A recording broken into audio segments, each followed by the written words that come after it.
Olá, boa noite, sejam muito bem-vindas a mais um podcast Seja Ainda Mais Feliz. E hoje, gente, o podcast está muito especial, está surpreendente, eu diria. Eu estou aqui com o Dr. Ivan, ele é historiador e ele é judeu. E nós vamos conversar um pouco sobre fé e tradição. E ele vai trazer para a gente um pouco da tradição judaica. Boa noite, Boa doutor Ivan, noite, tudo tudo bom? bem, Seja muito graças a Deus. Muito bem-vindo. obrigado. Então, conta para nós um pouco, porque acho que a gente faz muita confusão assim a respeito do judaísmo e o que que é. Eu achava que todo mundo que nascesse em Jerusalém seria judeu, mas o judaísmo é uma religião. Como surgiu? Quais são as tradições? Qual que seria a diferença para o cristianismo, por Sim. exemplo? Podemos começar falando das raízes históricas, né? Perfeito. Então vamos começar da seguinte forma: ser judeu não é uma condição geográfica. Os judeus, assim como os ciganos, os curdos, foram durante muitos séculos, milênios, povos sem pátria. Então os judeus, eles saíram da terra da promessa no ano 70 da nossa contagem atual, quando Tito, filho do imperador Vespasiano, invadiu e destruiu Jerusalém, e os judeus foram levados cativos, escravos, já tinham sido outras vezes. Foram escravos no Egito, foram escravos em Babilônia, sofreram muito, né?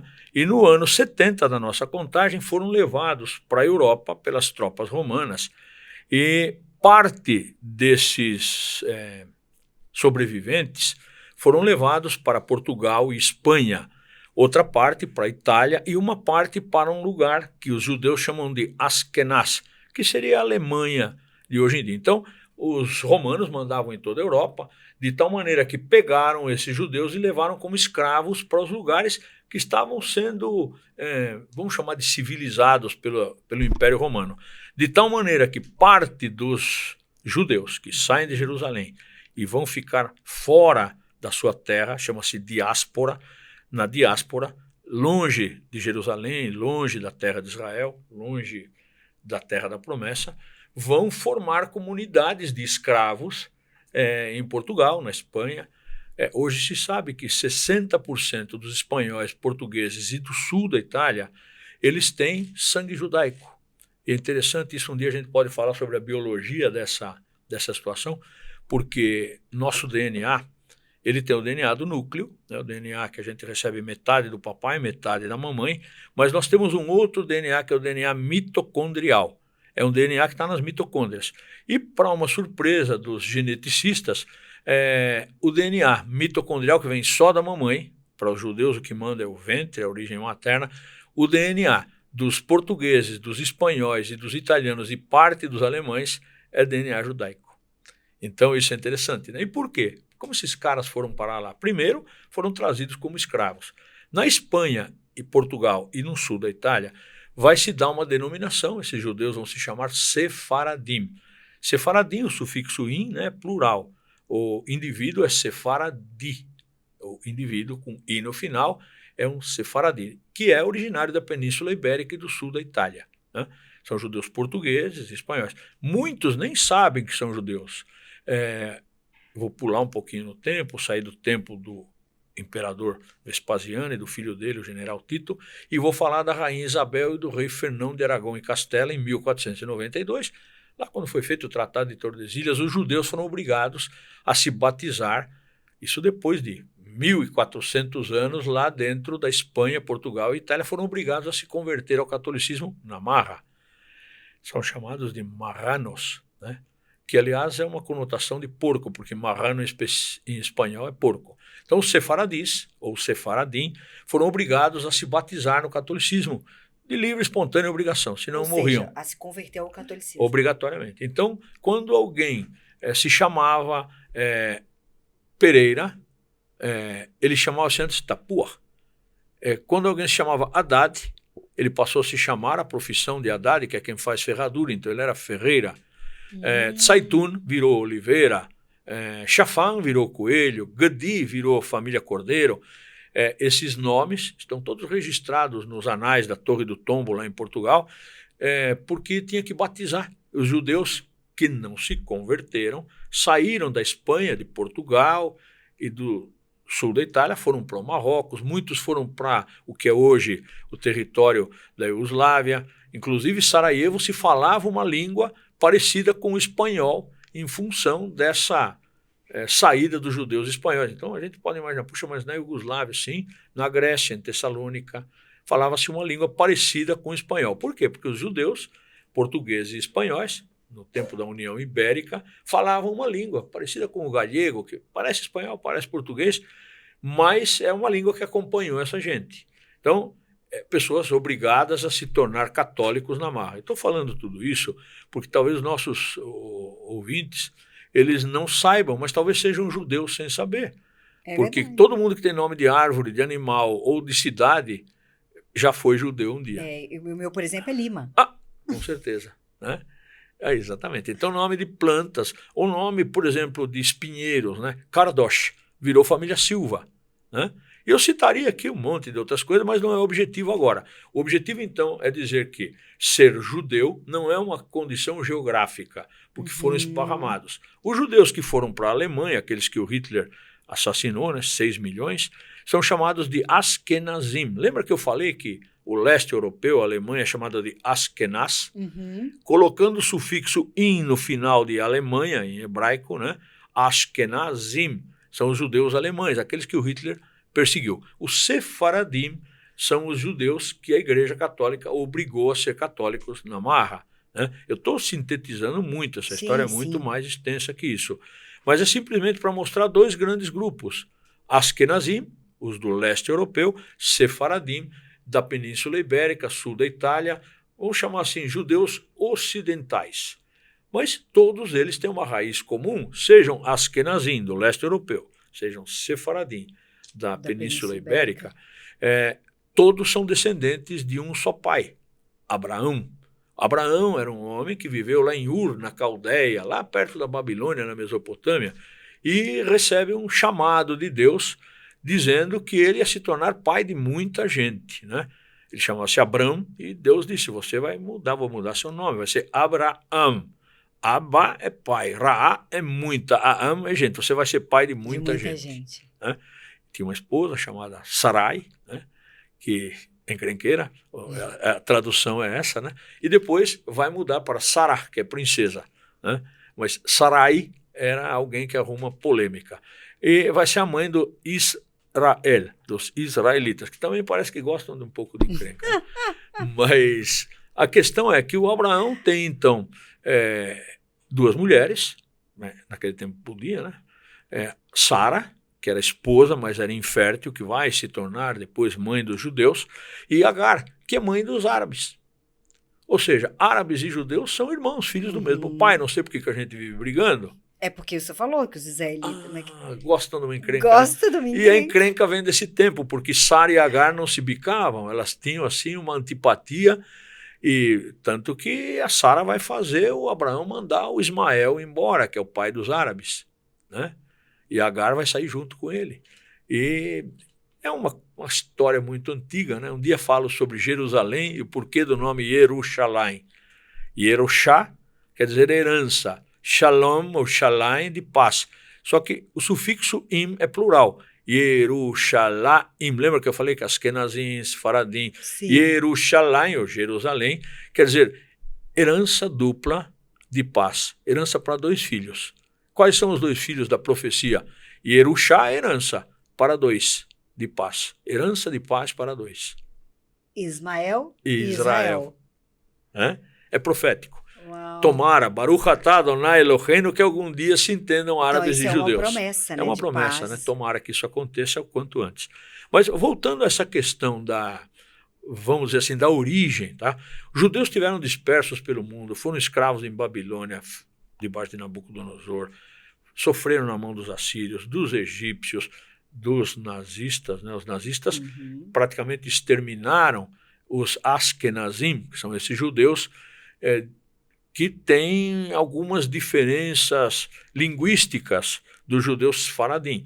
Os Askenazim, eles falam uma língua chamada Yiddish, que é uma mistura de línguas eslavas, germânicas com hebraico. E nós, nós sefaradim, falamos uma língua chamada Haktia, ou ladino, que é uma mescla que se assemelha ao espanhol, pero tiene palavras que Então, não além são... de hebraico, só fala Sí, mi lengua materna es el español. espanhol. Entonces, y la lengua de los judíos sefaradim es el español. Então, o que acontece? Se a senhora fosse para a Iugoslávia, para Sarajevo, a senhora ia ouvir alguém falando com sotaque espanhol numa terra eslava, Iugoslávia. Ah, mas como é que pode? É porque eles se esparramaram, estavam na diáspora. Como eles estiveram desde o ano 70 na Península Ibérica, eles carregaram uma mescla de hebraico, de espanhol e português, arcaico, lá do tempo da União Ibérica, ou antes disso, e o latim, que é a base de tudo isso. Por isso que essa língua, além do nome Haktia, também é chamada de ladino. Ladino é o nome que se dá para essa língua, que não é latim, que não é hebraico, que não é espanhol. Como os judeus são bons comerciantes e viviam em todas as margens do Mediterrâneo, e comerciante tem fama de ser meio esperto, a gente usa até hoje a expressão, mas que ladino, né? Né? Ladino, na verdade, é um topônimo por causa do nome da língua, mas também é pejorativo, no sentido de dizer, é ladino, né? É esperto, é malandro, né? Por causa do idioma. Então, quando um comerciante judeu num porto estava falando, ele estava falando em ladino. Lá na Alemanha estava falando em Yiddish. Mas a fama ruim ficou para que eles estavam na beira do mar, né? De serem espertos, ladinos. Né? Então, olhando Mas por isso... Mas eram mesmo?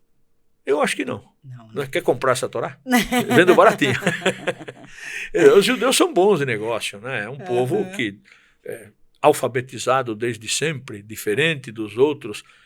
E outra coisa, nós fazemos questão que os nossos filhos saibam bem matemática, história, geografia.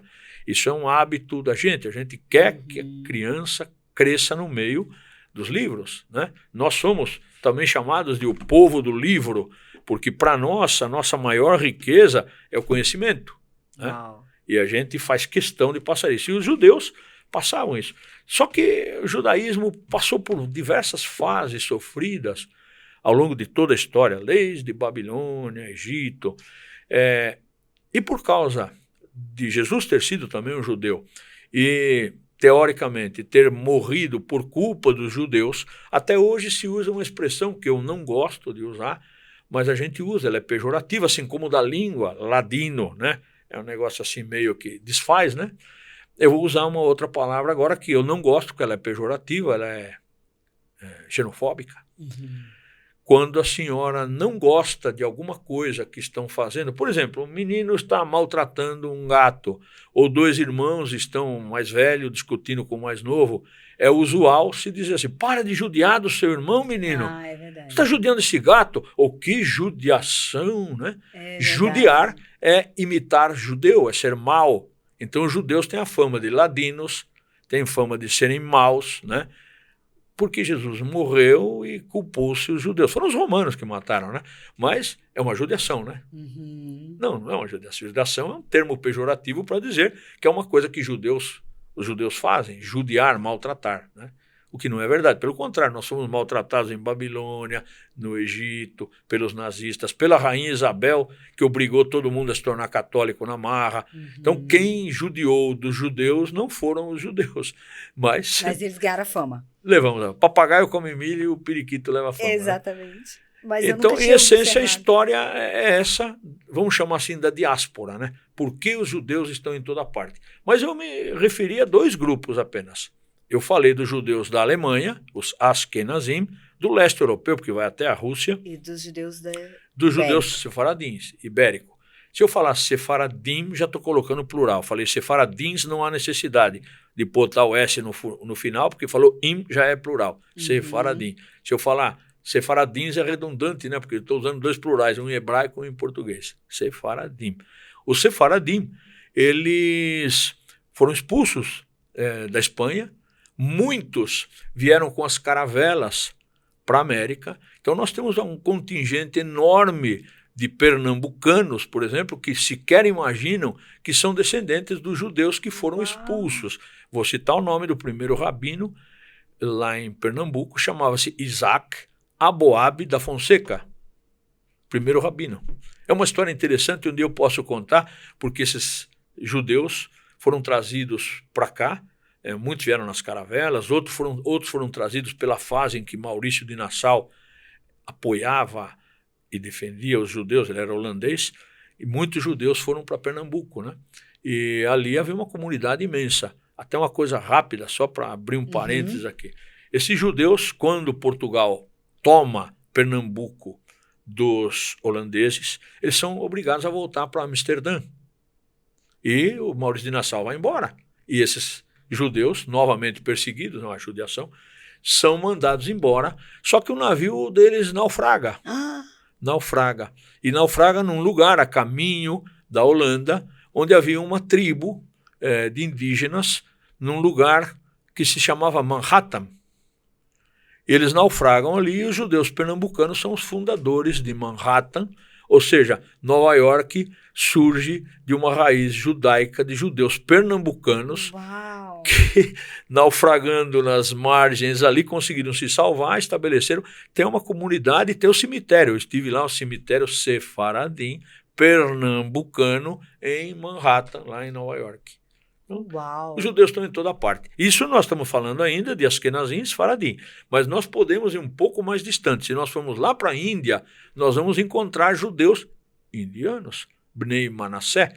Nós vamos encontrar na China também, tem judeus chineses, sim, de olhinho puxado. E tem judeus negros na Etiópia. São descendentes da rainha de Sabá com o rei Salomão. Então nós vamos encontrar os judeus chineses, Kaifeng, mas chinês é chinês, qual é o problema? Judeu chinês. Crê no mesmo Deus. Todos nós temos em comum a crença na Torá, né? É o nosso livro, que pode ser simplesmente os 5 livros, o Pentateuco, ou então o livro completo, que é a Tanakh.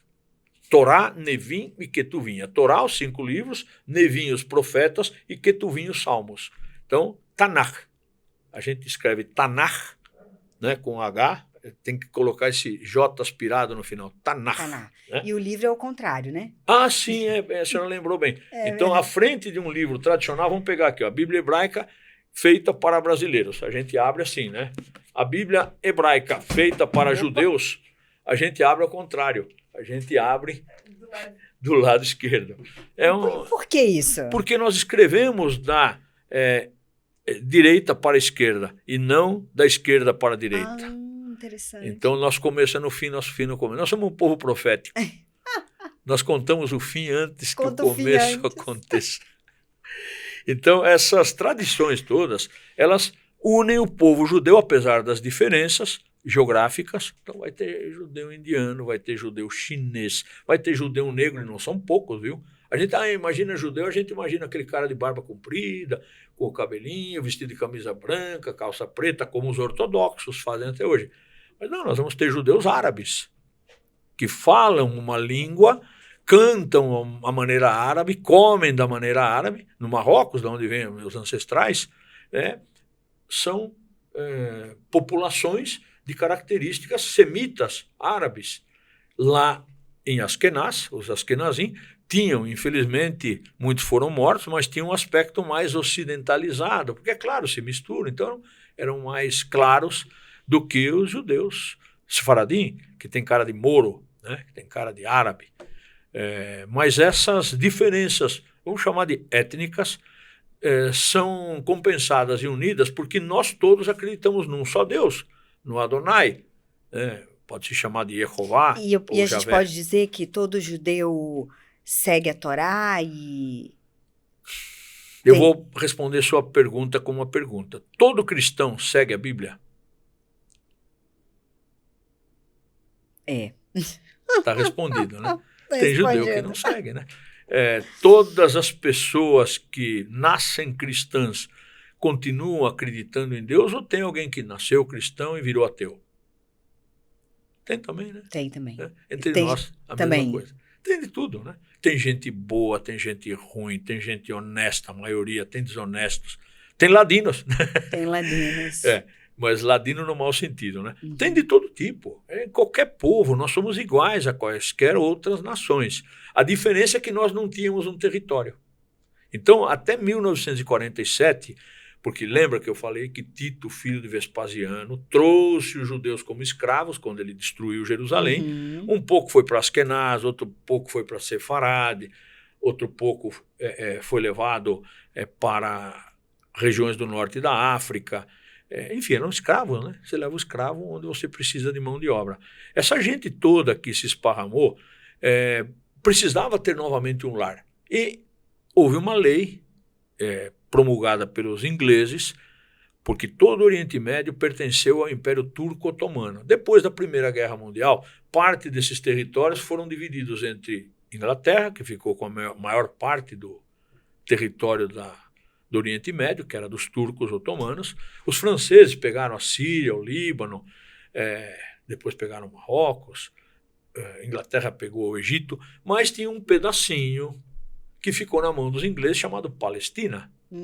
E aí, um belo dia, o Balfour se mas escuta, esse monte de judeus esparramados pelo mundo inteiro, né? Precisamos devolver o que é deles, né?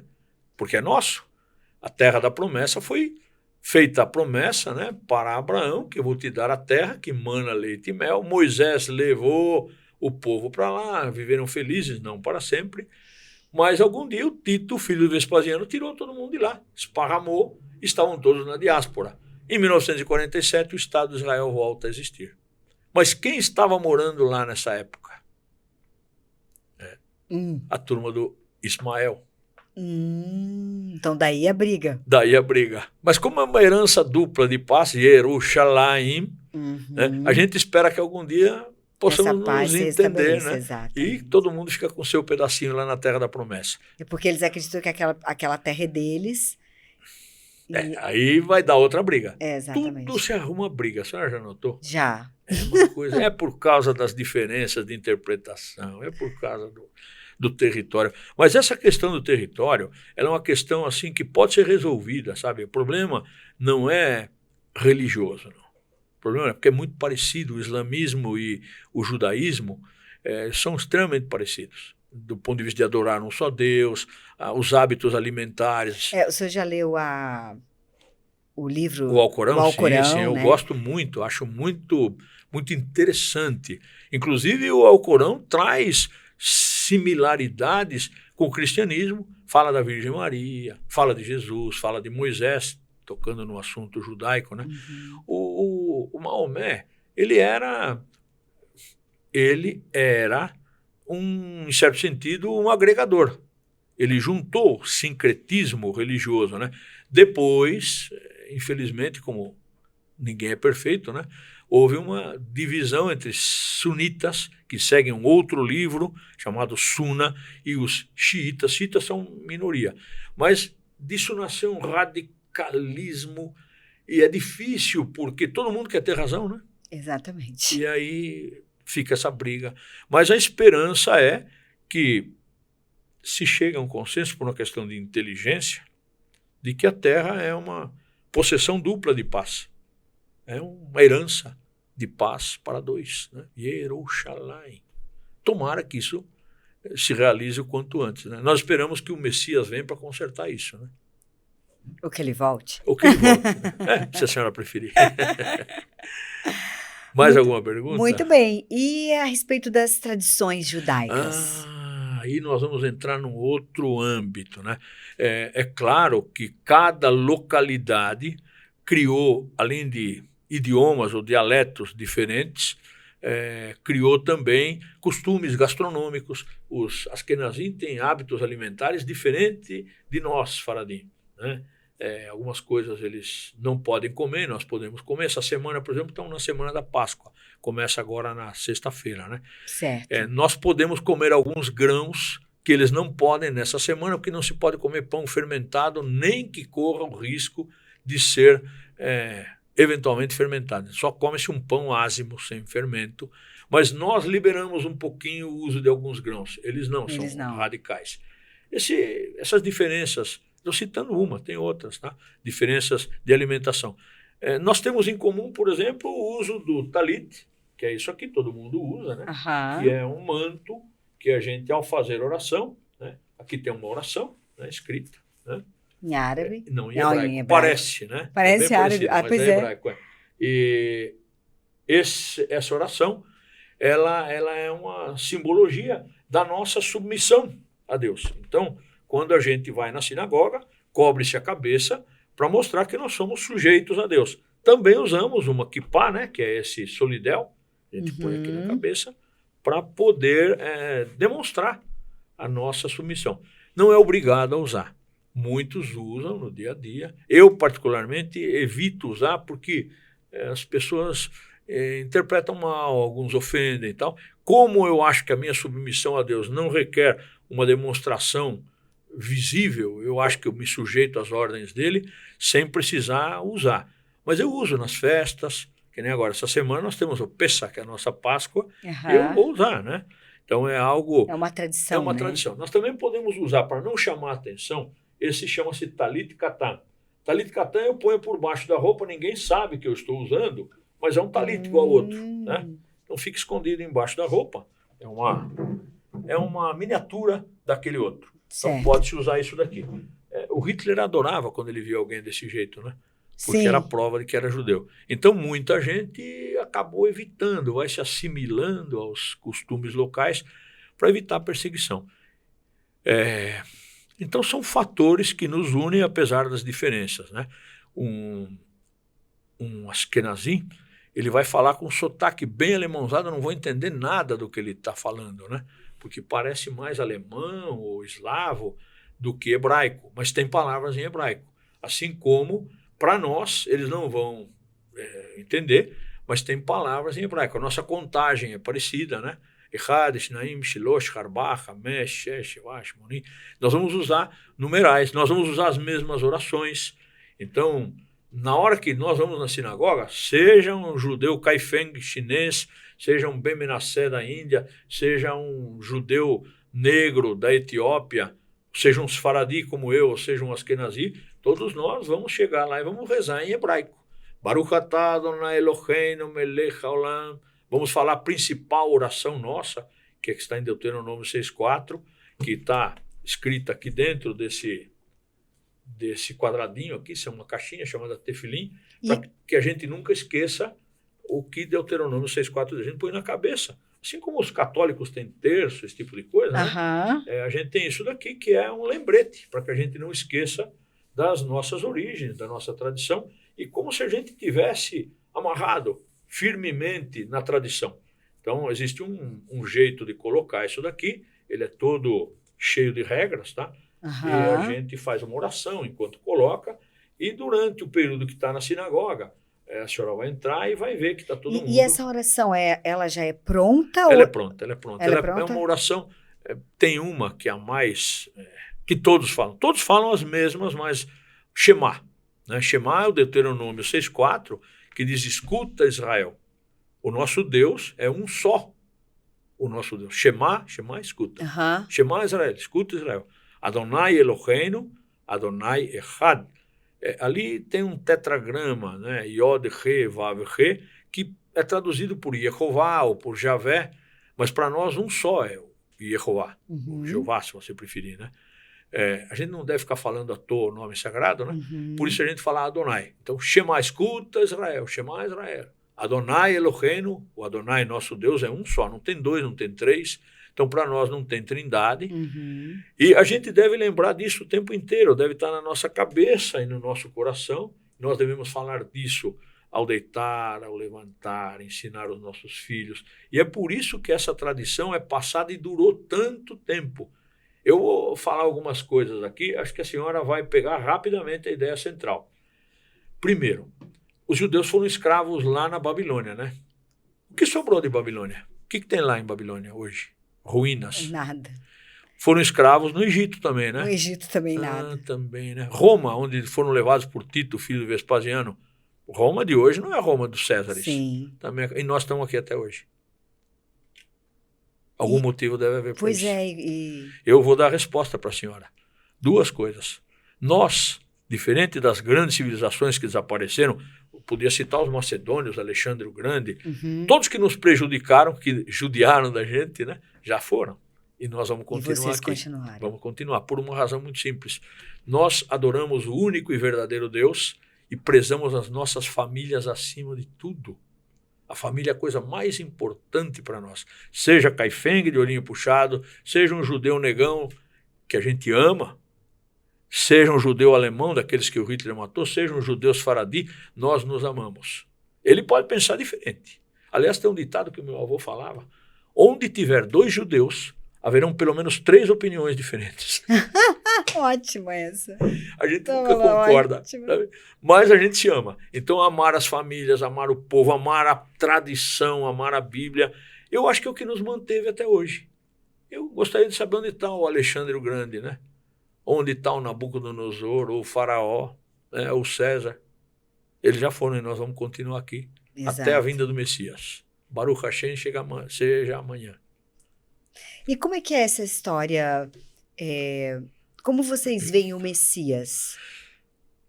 Aí nós vamos ter algumas... Não, mas para vocês é o Filho de Deus. Veja só, os judeus, como eu disse, não se entendem Com relação a isso, facilmente com relação a isso, né? Então vão ter aqueles mais ortodoxos que vão achar que Jesus era um farsante, que era, sei lá, um falso profeta.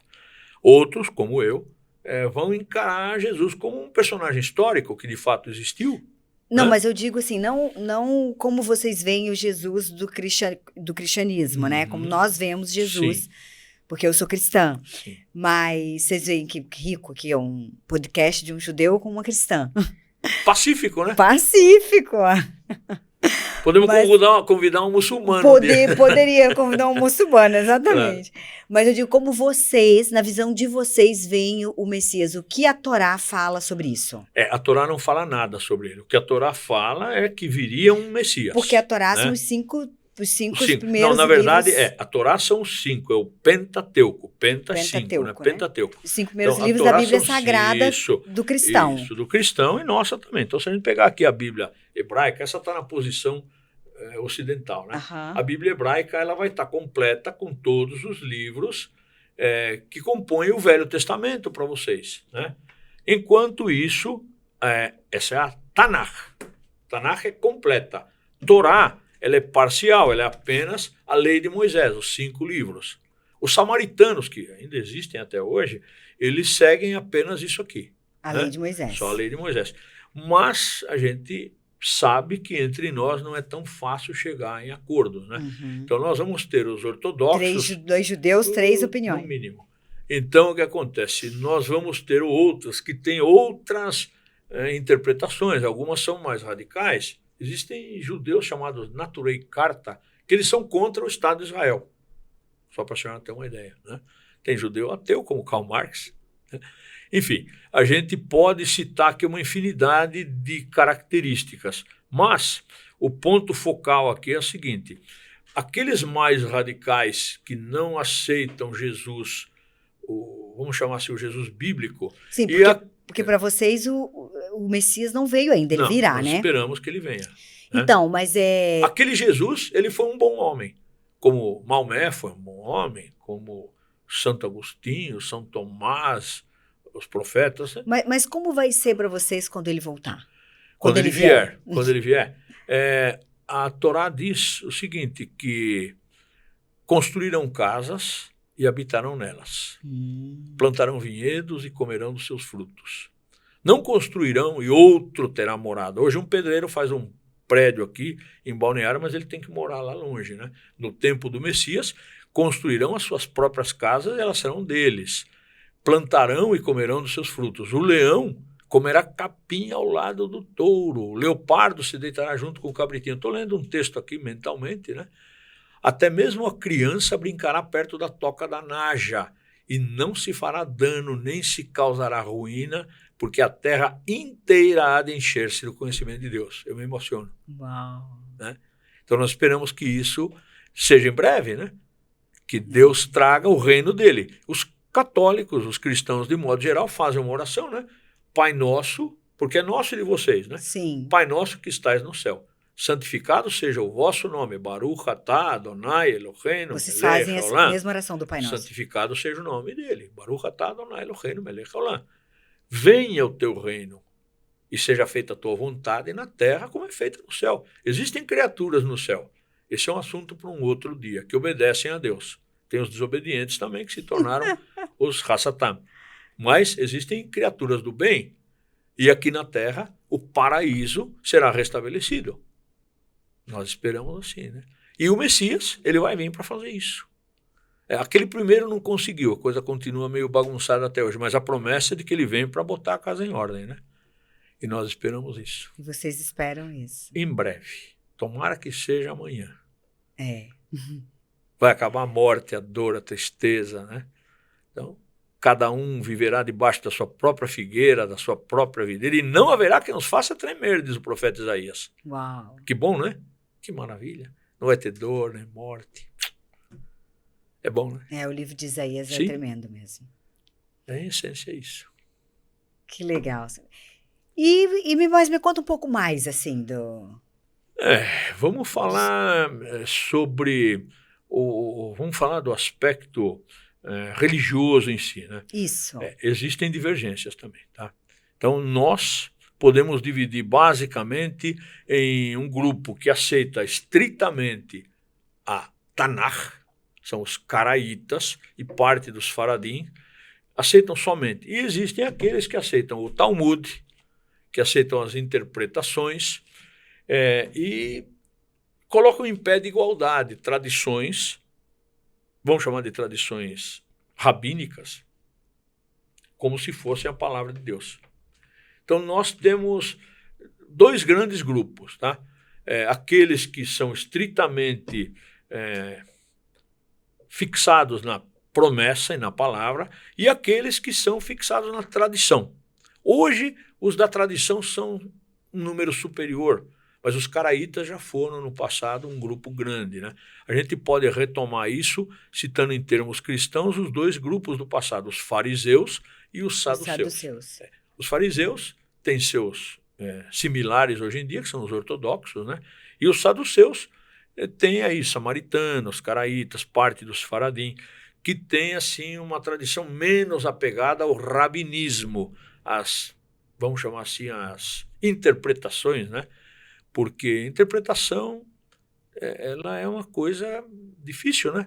Eu posso ter uma, a senhora pode ter outra, e também não há um entendimento. Então a senhora vai ter lá a Torá e vai ter a Mishneh Torá, a Gemara, a Mishneh, o Talmud, a Cabala. São interpretações das interpretações das interpretações, mas eu, particularmente, eu fico só com a Tanakh, né? É uma questão minha, pessoal. Eu não gosto de misturar muito, mas hoje em dia um interesse muito grande por parte das pessoas em conhecer essa parte mística do judaísmo, em especial da Cabala, né? Mas são pontos controversiais, né? Eu prefiro até não mergulhar muito nisso, porque é uma questão pessoal minha, né? Eu gosto de estudar aquilo que eu sei que tem uma raiz e não que é a interpretação de que um falou, que o outro disse, que o outro contou, né? Fica muito subjetivo, né? É o sujeito discutindo a ideia, né? Eu gosto de coisas objetivas. Perfeito. Então, a gente sabe que o povo judeu é um povo muito próspero, né? Sim. E a que o senhor acredita essa prosperidade? É muito simples. Em primeiro lugar, colocar sua família em primeiro lugar, né? Então, quem ama o seu próximo, né? Eu não vou ficar bebendo num bar, né? Sabendo que minha casa tem necessidades, eu vou cuidar primeiro das necessidades da minha casa. Então, sabedoria, né? né? Se o indivíduo bebe, fuma, gasta dinheiro com outras mulheres, ele não vai prosperar. Agora, se ele tem uma só esposa, se ele cuida da sua mulher, se ele cuida do seu lar, se ele cuida dos seus filhos, cumpre os seus deveres, eu acho que Deus deve olhar lá de cima e deve falar, esse menino aí está fazendo as coisas certas. Deus né? é investidor, né? Então, ele investe naquilo que dá retorno, né? Sim, e outra coisa, nós todos temos alguns compromissos, né? Porque aquilo que a gente semeia, a gente vai colher. Então, ao longo de toda a história, os judeus têm uma trajetória de obediência, né? Não é só por usar a kippá e por achar que Deus está comigo porque eu sou sujeito a Ele. Não, eu tenho que pôr em prática, em ação, aquilo que está aqui dentro, senão do que vale, né? E quais são essas práticas? Isso que eu...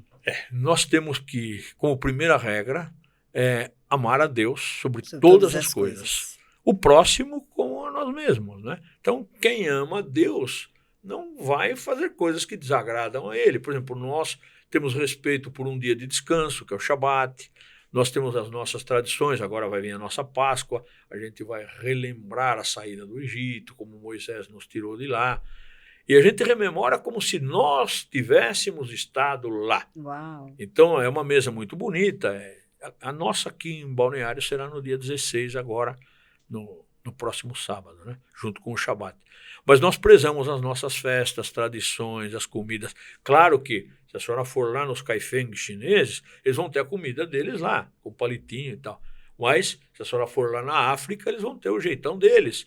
Mas vai estar todo mundo falando Baruch atah Adonai Eloheinu melech haolam.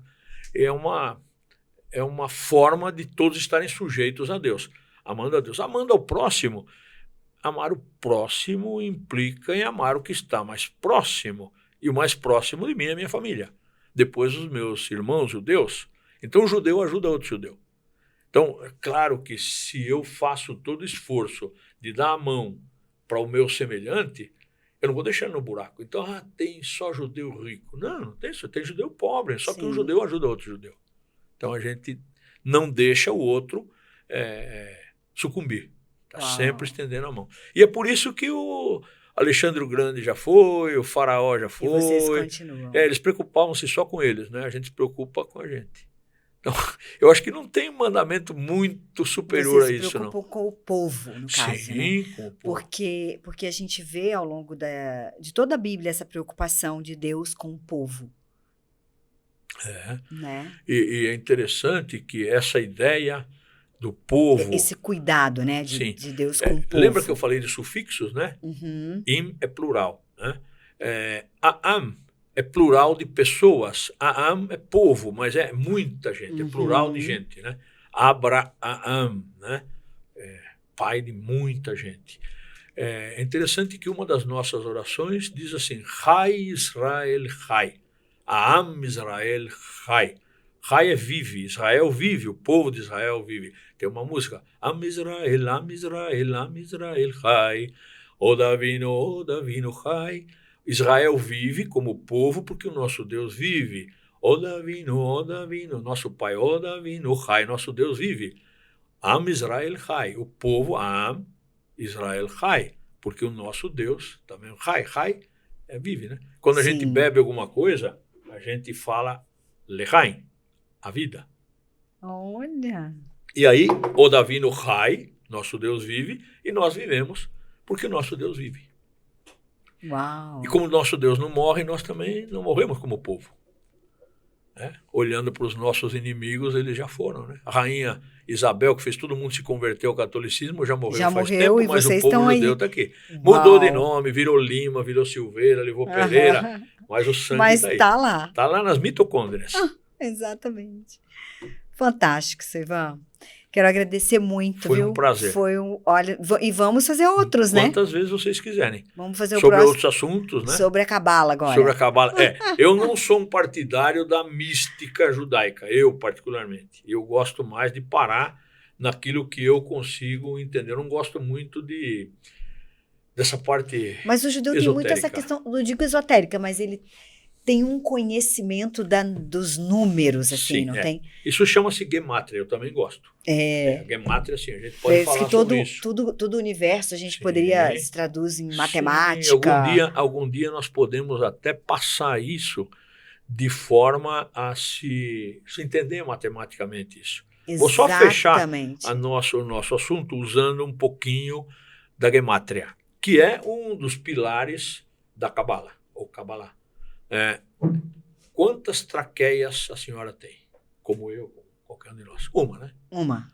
Abaixo nós temos saindo aqui para 2 pulmões. Uhum. Depois nós temos 3 brônquios.